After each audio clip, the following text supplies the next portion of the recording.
قلبی امراض کی آپ بات کریں تو یہ اس سے مراد پورا سینہ ہے۔ قلب کے اوپر شہوت، روح پہ غصہ، سر پہ لالچ، خفی پہ طمع، حسد اور اخفا پہ تکبر۔ تو یہ 5 امراض ہیں جنہیں قلبی امراض کہا جاتا ہے۔ اب ان 5 کو ہر صورت نکالنا ہوتا ہے۔ ان میں سے کسی ایک کو بھی اگر اپنے لطائف سے علیحدہ نہ کیا تو وہ ایک مرض ہی آپ کی پوری عبادت کو ضائع کرنے کے لیے کافی ہے۔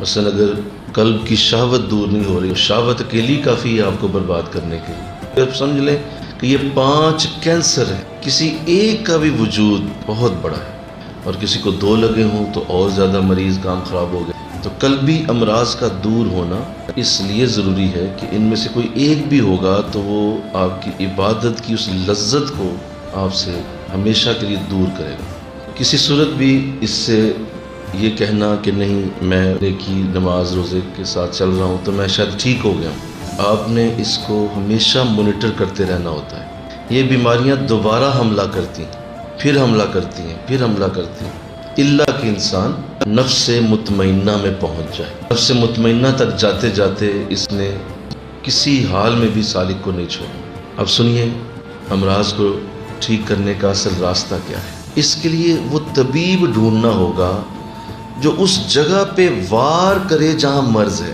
اور اس کی توجہ سے وہ مرض ٹھیک ہوتا ہے۔ جیسے دیکھیے دل کا اچھا ڈاکٹر ہے تو وہ دل کی دوائی دے گا، برین کا اسپیشلسٹ ہے تو وہ برین کی دوائی دے گا، کوئی گردوں کا اچھا اسپیشلسٹ ہے تو وہ گردوں کے حوالے سے دوائی دے گا۔ ایسا آپ کو دنیاوی زندگی میں بھی نظر آتا ہے کہ جس عضو کے ماہر کے پاس جائیں گے اسی عضو کی دوائی وہاں سے لیں گے۔ بالکل اسی طرح روحانی طبیب ہوتے ہیں، اور اگر آپ نے ان کے پاس بیٹھ کر پراپر اپنا علاج نہ کروایا تو یہ دور بیٹھ کے صرف اللہ اللہ کرنے سے نہیں ہونا۔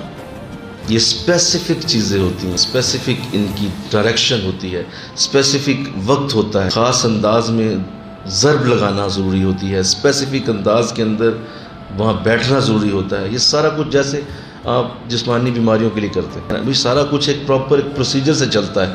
تو جب وہاں پروسیجر اپناتے ہیں آپ، تو بتائیے آپ کو کیا قلب کی بیماری کے لیے پروسیجر کی ضرورت نہیں ہوگی؟ اسی لیے بزرگوں نے باقاعدہ ان امراض کے لیے لطائف کا پورا ایک سسٹم بنایا ہوا، اور کسی صاحب دل صاحب نظر سے اس کا علاج اور اس کی مکمل تشخیص کروا کے تو انسان چلتا ہے۔